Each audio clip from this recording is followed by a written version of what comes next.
राहुल गांधी का कहना है कि चक्रव्यूह वाले बयान को लेकर 2 में से 1 ऐसे लोग हैं जिनको पसंद नहीं आया वो बयान, तो ईडी के सूत्रों से उनको पता चला है कि उन पे छापा पड़ने वाला है। क्या कहना है, इस पे छापा पड़ेगा राहुल गांधी पे? पड़ जाए, कोई दिक्कत नहीं। क्या किस बात का छापा?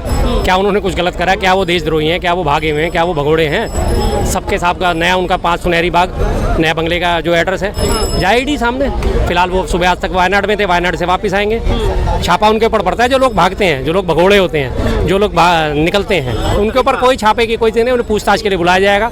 किसी पुराने मुद्दे को याद करके फिर से याद आ गई है उन्हें, क्योंकि सरकार पूरी तरह बैकफुट पे आई है। इस बार के सरकार की संसद सत्र में आपने देखा है लगातार इनको हमले झेलने पड़े हैं और इनकी पोल खुली है, बखिया उधड़ी है और बची कुछ बखिया जो इनकी उधड़ गई है। 12,000 करोड़ का जो घोटाला इनका सामने आ गया, संसद की छत्ती लीक कर गई है। तो सरकार लीकेज है, अपनी लीकेज रोकने के लिए अब वो नए नए हथकंडे अपनाएगी। कभी ईडी को आगे करेगी, कभी सीबीआई को आगे करेगी, कभी आईटी को आगे करेगी और कभी अपने प्रचार चैनलों को आगे करेगी।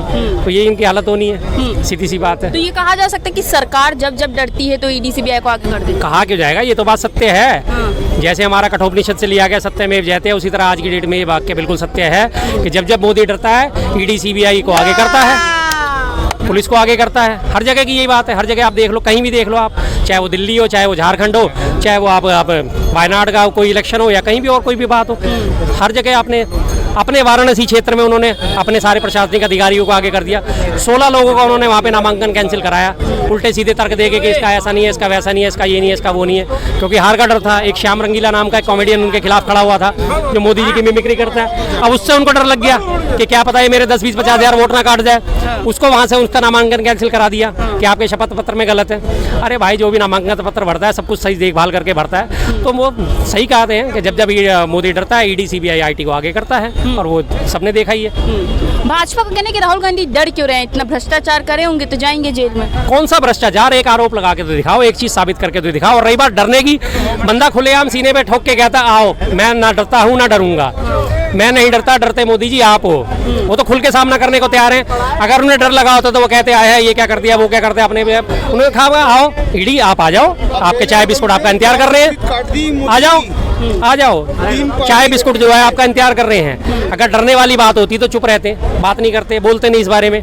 डर लगा होता तो कहीं ना कहीं छुप के बैठे होते, कहीं विदेश चले जाते, कुछ होता। किसी भी किस्म से कहीं से उनका डर नजर आ रहा है। डरते तो मोदी जी आप हो उनसे। आपने राहुल गांधी जी ने उन्हें बुलाया, आ जाओ मेरे से डिबेट करो, डिबेट छोड़ के भाग गए।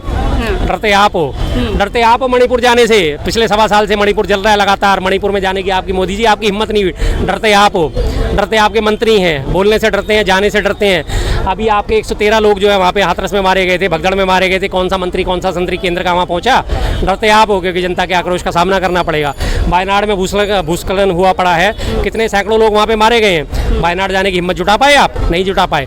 आप तो केंद्र में हो ना, केंद्र की सरकार चला रहे हो। केंद्र तो सबको एक नज़र से देखता है, सबको एक नज़र से देखना चाहिए। प्राकृतिक आपदा तो कहीं भी आ सकती है, चाहे वो आपका शासित राज्य हो, चाहे वो गैर शासित राज्य हो, बीजेपी राज्य। जनता तो आपकी है। आप एक तरफ तो सीना ठोकते हो। मैं 140 करोड़ लोगों का समर्थन मुझे हासिल है। उन 140 करोड़ लोगों में जब 100-150 लोग, 200-250 लोग मारे जाते हैं, तब आप उनसे मिलने नहीं जाते हो। तो डरते तो आप हो, क्योंकि आपको पता है वहाँ जाके आपको विरोध का सामना करना पड़ेगा। अभी पीछे 15-20 दिन के अंदर अंदर कितनी सारी रेल दुर्घटनाएं हुई हैं। एक भी मौके पे आपने जाने की जरूरत उठाई नहीं, क्योंकि आपको पता है वहाँ पे आपके मोदी गो बैक के नारे लग जाएंगे। डरते आप हो जनता के बीच में जाने से, जनता के सवालों का जवाब देने से। डरते आप हो। कम से कम 10.5 साल होने जा रहे हैं, एक भी प्रेस कॉन्फ्रेंस आपकी दिखा दो जो लाइव हुई हो, जिसमें आपने सारे मीडिया को बुला के कहा हो कि मैं प्रेस कॉन्फ्रेंस कर रहा हूँ, मैं मीडिया के सवालों के जवाब देता हूँ। कोई है? एक भी प्रेस कॉन्फ्रेंस है उनकी?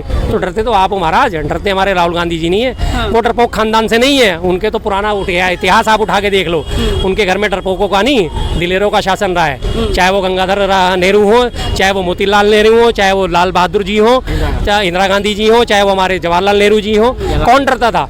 कोई नहीं डरता था, किसी किस्म से कोई नहीं डरा। 1948 में पहला कबायली युद्ध हुआ, 47 आज़ाद होते ही देश को पाकिस्तान ने आक्रमण कर दिया। नेहरू जी नहीं डरे, डट के सामना करा, मुंह तोड़ जवाब दिया।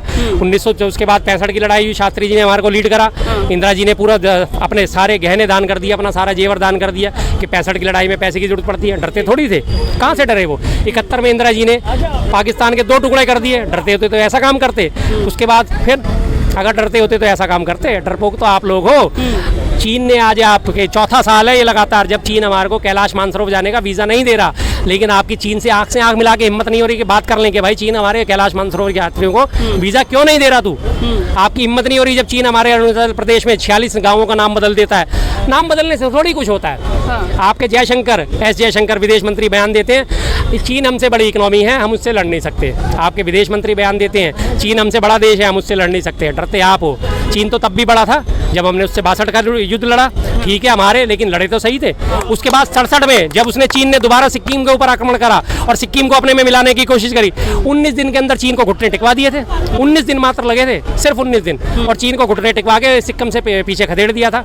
डरते आप हो जब 2021 में चीनी सेना ने आगे बढ़ के हमारे परमवीर चक्र विजेता मेजर शैतान सिंह का जो है स्मारक वो नष्ट कर दिया था, और आपने वहाँ पे LOP जो है वो जो लाइन ऑफ कंट्रोल है उसे आगे बढ़ा दिया और उसे बफर जोन बना दिया। आपकी हिम्मत नहीं हुई कि ये हमारी जमीन थी, इस पे हमारे मेजर शैतान सिंह का जो है स्मारक बना हुआ था, ये जमीन हमारी है। चाइना वहाँ तक घुसाया, आपने उसी को मान लिया, अब चाइना यहाँ तक आ गया तो ये हमारी है, चाइना की जमीन हो गई। आप उस पर अभी तक बातचीत कर रहे हो। डरते आप हो। ये राहुल गांधी जी और ये गांधी फैमिली है, डरने वालों में से नहीं है, डराने वालों में से है। आज भी दुनिया डरती है और आप भी डरते हो। सुबह से शाम तक राहुल गांधी जी का नाम लेते हो, जपते हो, और बिना राहुल गांधी जी का नाम लिए आपको नींद नहीं आती, आपके मंत्रियों को नींद नहीं आती, आपके संतरियों को नींद नहीं आती, आपकी IT सेल लोगों को नींद नहीं आती। उनके बेचारों की रोजी रोटी, उनके पेट में रोटी तब जाती है जब तक वो दो ट्वीट ना करते राहुल गांधी जी के खिलाफ, तब तक उन्हें 2 रोटी मैसर नहीं होती। तो डरते आप हो कि राहुल गांधी जी इतने लोकप्रिय हो गए हैं, कल को अगर इन्होंने पलट के हमें जवाब दे दिया तो हम जवाब क्या देंगे इनका? है कोई जवाब आपके पास? आ जाओ, अब तो इलेक्शन हो गए, अब आके डिबेट कर लो, राष्ट्र के मुद्दों पे अब आके डिबेट कर लो। अब भी नहीं कर पाएंगे, वो नहीं करेंगे। भाजपा का कहना है कि राहुल गांधी जो है टेंशन के लिए अभी मुद्दा ला रहे हैं ईडी का, क्या कहना है? टेंशन चाहिए राहुल गांधी को? राहुल गांधी को कोई टेंशन की जरूरत नहीं होती, मीडिया उनके पीछे भागता है उनकी टेंशन देने के लिए, बीजेपी उनके पीछे भागती है उनकी टेंशन लेने के लिए। हर एक छोटा सा कार्यकर्ता बीजेपी का वो राहुल गांधी जी को गाली देता है टेंशन लेने के लिए। बड़ी पुरानी कहावत है ना कि वो एक बार मुल्ला नसीरुद्दीन थे, एक छोटा सा किस्सा है। मुल्ला नसीरुद्दीन बहुत फेमस थे। अब मुल्ला नसीरुद्दीन की पूरे राज्य में पूरी चर्चा होती थी, हर जगह चर्चा होती थी, तो एक आदमी उनसे बहुत जलता था और बार बार जलता था, तो वो मुल्ला के पास गया, यार मुल्ला जी आपकी तो बड़ी पब्लिसिटी होती है, मुझे कोई नहीं पूछता। उन्होंने कहा मैं क्या करूँ इस काम के लिए? तो ठीक है तू एक काम कर, कल भरी दोपहरी में जाके ना दिया जला दिए चौक पे जाके।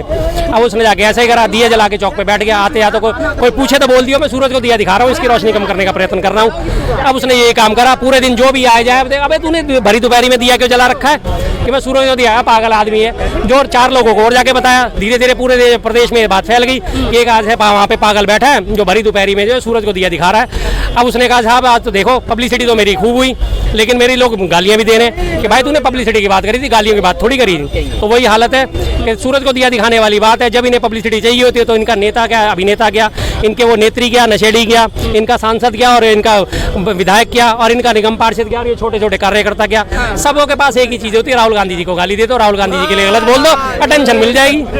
तो अटेंशन नेगेटिव मार्केटिंग होती है, नेगेटिव मार्केटिंग होती है भाई, सबको पता है अच्छी तरह। देखिए तो बस वो चीजें तो खुद लोग करते हैं, इन्हें टेंशन की कोई जरूरत नहीं। वो तो कभी कहते नहीं है प्रेस कॉन्फ्रेंस के आ जाओ भाई मेरा इंटरव्यू ले लो, दुनिया उनके पीछे माइक लेके भागती है, मेरा इंटरव्यू है साहब, हम इंटरव्यू दे दो। मीडिया कर्मी सारे बैठे थे जब वो पिंजरे में संसद के बाहर कंटेनर में वो बना रखा है शीशे का एक पिंजरा टाइप का, जब सारे मीडिया कर्मी वहाँ बैठ गए तो राहुल गांधी जी उनसे मिलने गए। अरे भाई क्या हुआ, पिंजरे में तो हम होते, तुम्हें कैसे बिठा दिया? तो साहब आओ अंदर बैठ के बातचीत करके। जब उन्होंने संसद में अंदर जाके बात उठाई कि भाई हमें तो पिंजरे में आप लोग बंद करते हो, मीडिया को क्यों बंद कर दिया, तब उन्हें शर्म महसूस हुई। तब शाम को ओम बिरला जो है उन्होंने बुलाया और उनसे कहा कि ठीक है जी कल से आप संसद परिसर में घूम सकते हो। तो उनको अटेंशन लेनी थी, उन्हें कोई अटेंशन नहीं ली। चाहते तो उन्हीं मीडिया कर्मियों को बुला के अंदर फिर इंटरव्यू भी दे देते दोबारा के, देखो मैंने तुम्हारी बात उठाई। और वही मीडिया कर्मी गद्दार, आज तक उन्होंने उनकी बात नहीं चलाई कि हाँ राहुल गांधी जी के हमें से पिंजरे से आज़ादी मिली।